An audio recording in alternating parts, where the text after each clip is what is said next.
Hi, it's Ramsey Dewey with the JX Fight Club, and I am answering a question from a subscriber. And before I say the name, I have to apologize in advance if I pronounce your name incorrectly.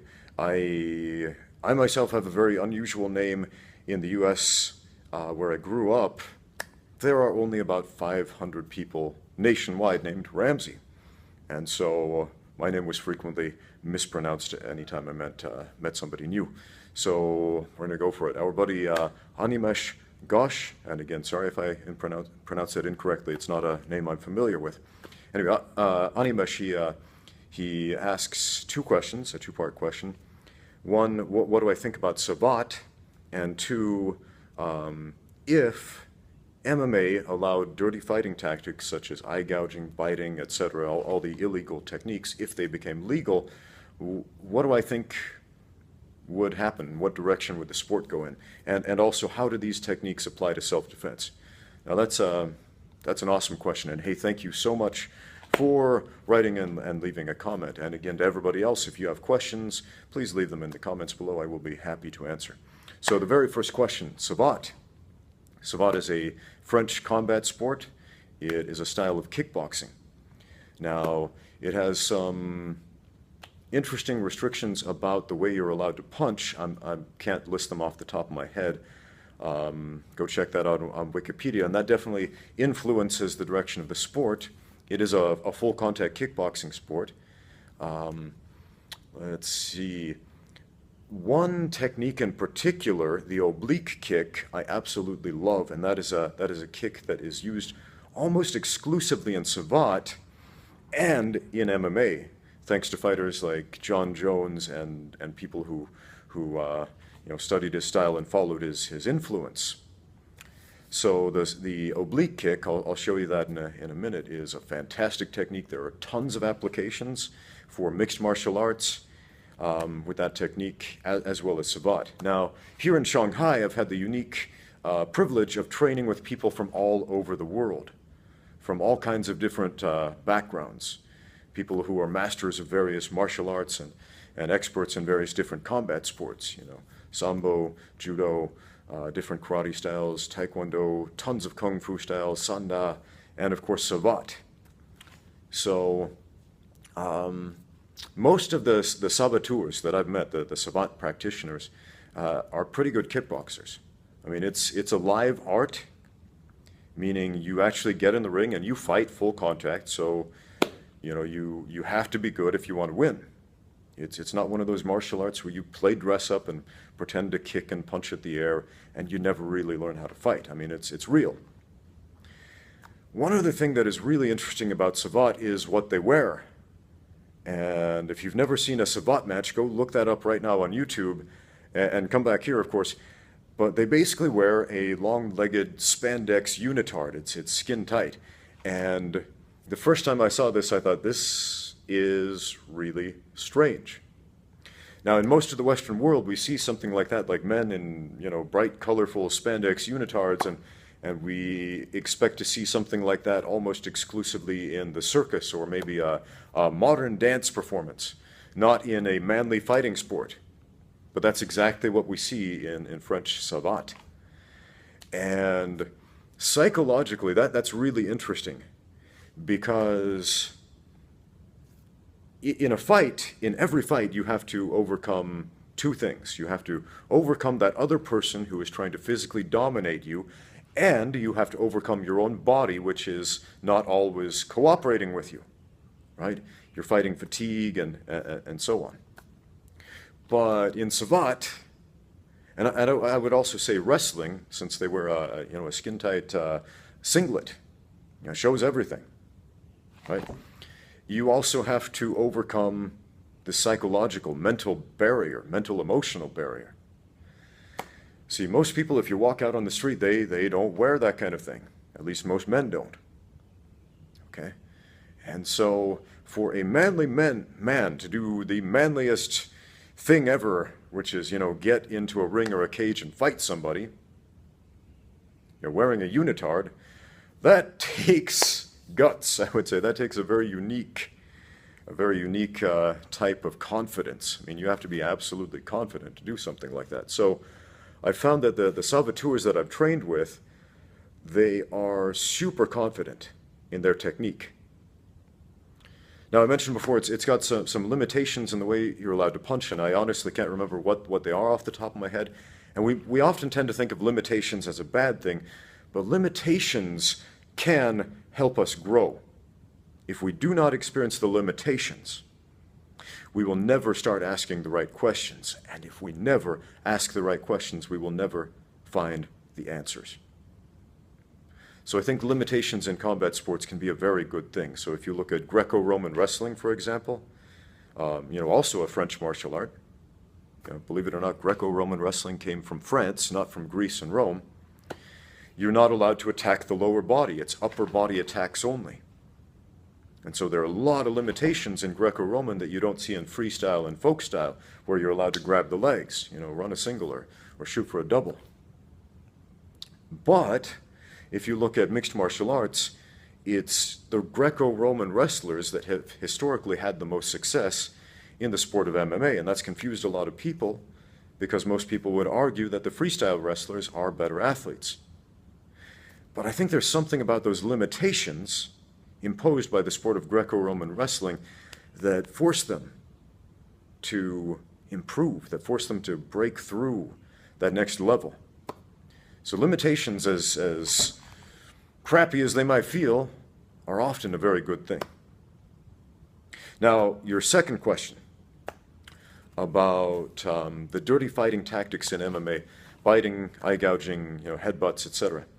That's a really interesting question. I'd like to make 2 videos about that. This one where I talk about it, and a second one where I maybe show something a little more pragmatically with one of my students. Now, in the early UFC, they only had 2 rules: no biting and no eye gouging. Now, they didn't have any of the other rules about, fish hooking and headbutts and slamming your opponent on the head and striking the back of the head, neck, spine, kidneys, etc., or striking the groin. That was legal as well.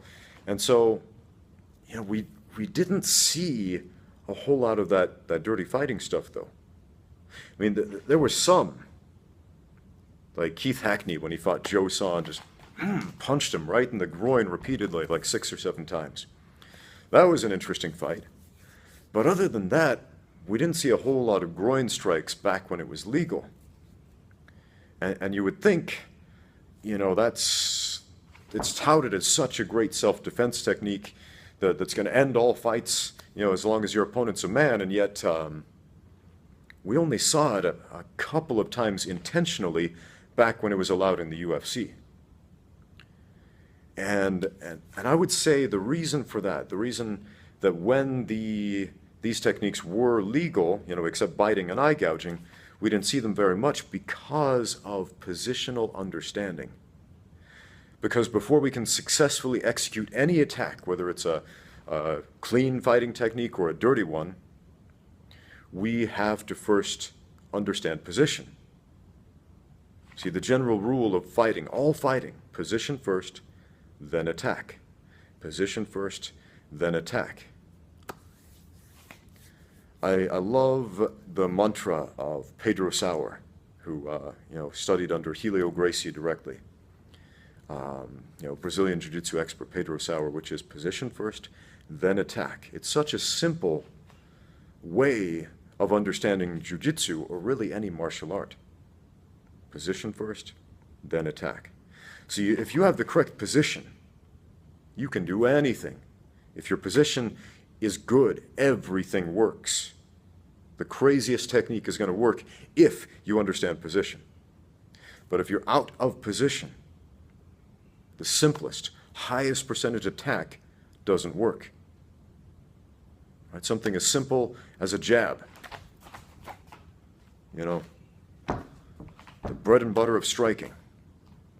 I mean, it's obvious if you're not close enough to hit the guy, you won't hit him. If you have a poor angle, and you lack that positional setup, he's going to counter-strike you, or he's going to pivot, or he's going to slip. And you're not going to land that jab, right? In Jiu-Jitsu, if you don't stabilize when you're on top, You get rolled over, you get bucked off, the guy reguards, he'll spin out of it. So we have to understand position. And that includes with dirty fighting techniques. See, if I want to eye gouge you, I actually have to be close enough to get my thumbs in your eyeballs. If I want to bite you, I have to be close enough to get my jaws around part of you without exposing myself to a counterattack. Okay? If I want to kick you in the groin, I have to understand how to get my leg, between those legs. It's a very similar setup to like an inside leg kick that we see all the time in kickboxing and MMA. I mean, that's a legal technique, kicking the inner thigh, right? So essentially, if you can reliably land one of those, then yes, you could reliably land a groin kick. But if you can't, if you don't understand position to land that inner thigh kick, you're never going to land a groin kick either, okay? Now, if these techniques became legal in the UFC, this is a very interesting question. What would happen? I think the one technique we would see a lot more of is headbutts. Now, before they made headbutts illegal, there were a few fighters who really started to understand the advantage of them. There was I believe he was a Jeet Kune Do practitioner. I don't remember the dude's name. In one of the early UFCs before they added the rules. And the commentators were going on about how this guy was a master of Bruce Lee's style, and we were going to see some Bruce Lee style high kicks and things like that. And none of that happened. Instead, he shot in for a takedown, climbed on top, mounted his opponent, sprawled over him, and started landing headbutts right on the soft stuff on the face, right on the nose, right above the eyes, cut his opponent up pretty badly, knocked him out with headbutts. Immobilized him, position first, and then landed the headbutts with the frontal bone, hardest structure on the human skull against, the softer parts. Attack. Position first, then attack. And there are so many positions where headbutts can be a devastating attack. Anytime you're clinching, you don't need a big wind-up, just little thrust right there, getting the hard part into the soft stuff. Right? What else? I don't know if we'd see a lot of eye gouging. I mean, we might. We already see a lot of eye gouging in the UFC, to be honest. Illegal, accidental. Because a lot of times people, they train in boxing gloves most of the time. Most fighters, when they do their striking, they train in boxing gloves. And the boxing glove shapes your hand like this, so you can't really make a true fist. And muscle memory becomes a thing. As soon as we put on the MMA gloves, where we can make a true fist, in the heat of the moment, where muscle memory takes over, often we're throwing punches like this, like we have the hand in the boxing glove, and the thumb comes out and gouges the other guy in the eye. That happens all the time. So as it currently is in MMA, if a fighter gets an accidental eye poke, he gets a 5-minute rest. He has the option to rest for 5 minutes, and if he can continue after that, the fight continues. If he can't, it's sometimes ruled a no contest. But if that was legal, yeah, we'd probably see a lot of eye pokes. We'd see a lot of people, sticking their fingers out like this. I believe it was in May, they changed the rule. You're no longer allowed to point the fingers directly at the other guy because it might cause an accidental eye poke. So you have to have, if your hands are open, they can't be pointed directly at the other guy. So no snake-style kung fu, apparently, is now illegal art in the UFC. But yeah, eye gouging tactics, if you understand them, I had a couple of students who were from Israel, and they used to teach Krav Maga to soldiers in the Israeli army. And one technique that really impressed me that they did was, it wasn't really an eye poke, it was more like a distraction. They'd bring the left hand over, very similar to the way you throw a jab at your opponent's left eye to disguise your right hand coming in his other eye. It creates a temporary blind spot. But he'd do that with just a quick flash of the hand like that. And it was so quick and so effective. He could get you with the other arm or engage a clinch or shoot for the leg or something like that. And that's, it's a fantastic technique for both practical fighting. If it were allowed in combat sports, I mean, I think we would see that one a lot. and also self-defense, of course. But position first, then attack. If we don't understand, what that eye poke is good for positionally, it's not going to be a good self-defense technique. Now, something I always tell people when they ask me about self-defense is think of everything that is illegal in the UFC and do that, because generally that stuff makes a pretty good self-defense technique. So if you're in a tight spot and somebody's on top of you and you can't figure out how to get out and you don't understand jiu-jitsu or whatever, but you can reach the eyes with your thumbs, yeah, go for it. If you have the intestinal fortitude to stick your fingers in somebody's eyes and it's a life or death situation, great. Groin kicks, yeah, they hurt, they do damage. Nobody likes that. You're going to get a very negative response from that person that you hit. Okay, and you better follow that up with something, right? You better follow it up or get out of there quickly, because groin kicks don't knock people out.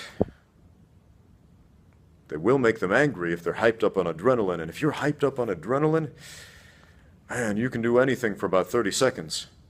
The other day I got into a car wreck.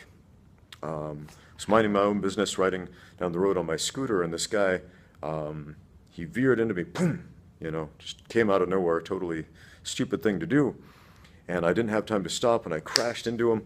And fortunately, I ended up, with some scratches and bruises, but nothing too serious. But the dude got out of his car, and he was mad. He was like, mad dogging me, trying to start a fight. I couldn't believe it. He crashed into me, and then he got out of his car and tried to start a fight with me. And I was so fueled with adrenaline in that moment, I walked over and just picked my scooter up off the ground. I couldn't believe it after the fact. I wasn't even thinking at the time. I just lifted this up off the ground, and it's not a small one either. I mean, I haven't weighed it, but it's pretty heavy, right?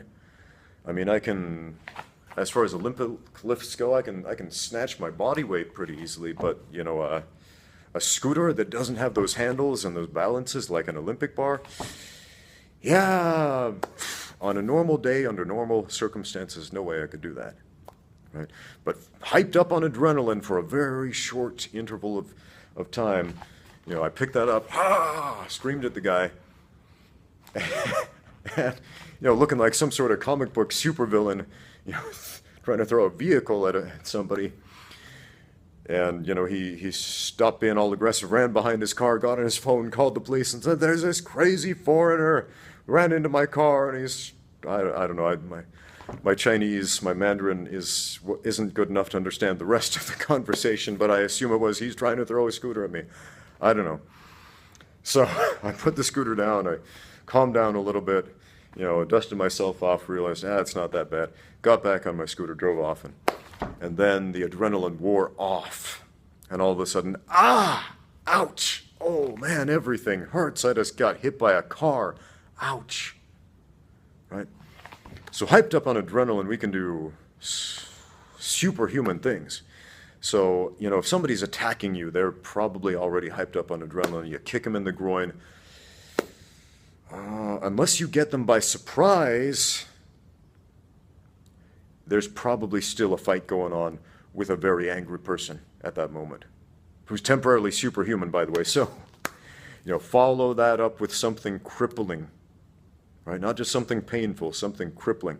This pain compliance works when your opponent is not high on adrenaline. When they're not high on endorphins, pain compliance works, right?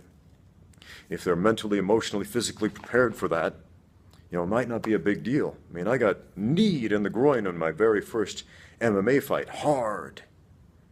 And, I recognized it happened. I didn't like it, but the referee didn't see it, and I kept fighting, and I won that fight. I didn't get my 5-minute break, but I still won that fight. And afterwards, I was like, man, I got kicked in the groin. That's uncomfortable, and I don't like that, and that hurts. But, high on adrenaline, you can do an incredible lot for about 30 seconds. Now, I would love to make another video, and I think I'm going to, about this subject, because I remember I had this student, this Chinese kid, come into my gym once, and he was very confrontational. So anytime I would teach a jiu-jitsu technique, he came to my jiu-jitsu class, he would say, yeah, but what if I kicked you in the groin? I would say, okay, first of all, kicking in the groin is illegal in the sport of jiu-jitsu and MMA, and secondly, I wouldn't let you do that. And again, every time I would teach a new technique, he'd keep coming back and say, well, what if I kicked you in the groin from there? And what if I kicked you in the groin? What if I kicked you in the groin? Again and again, I got so sick of hearing this. I'm a very patient person usually. You know, I don't usually turn into the Incredible Hulk and attempt to hurl vehicles at other people, but yeah, please don't try to pick a fight with me after you've hit me with your car, okay? So this dude, he asked me for the umpteenth time, what if I kicked you in the groin when you tried to do that? And I was like, okay, try it, please. Let's go live. Try to kick me in the groin. He's like, what? Okay, so we went live, we sparred, and you know, he's trying to kick me in the groin or whatever, trying to eye gouge me, trying to do all of his, you know, self-defense, dirty fighting techniques, and I won't let him because I understood position and he did not. And so he ended up, you know, trapped, pinned, immobilized, while I was stabilized on top with, you know, my hands free to twist him into a human pretzel and make him tap out. So when we understand position, yeah, we can do all the dirty stuff we want. Now, if you can get him to mount and stabilize, yeah, you can eye gouge, you can throat punch, you can do small joint manipulation, you can drop elbows in the groin, whatever you want if you can pin and control your opponent, right? Or if you're in the guard and you really understand that position, yeah, you can do some nasty stuff, you know, if it's a no-rules fight, if you understand how to control your opponent from there. You know, but if you don't understand position, if you don't understand control, if you don't understand angles and things like that, forget about it. So I feel like I'm repeating myself a little at this point. So yeah, I would absolutely love to make another video about what happens when we try this stuff live. Maybe we'll use some protective equipment. I don't know. Maybe we'll just go at it. We'll see. Hey, thank you so much for the question. Keep them coming. If you have any questions, leave them in the comments below or send me a message or send me an email at ramseydewey@gmail.com. And hey, thank you so much. Now, thanks for watching. Get out there and train.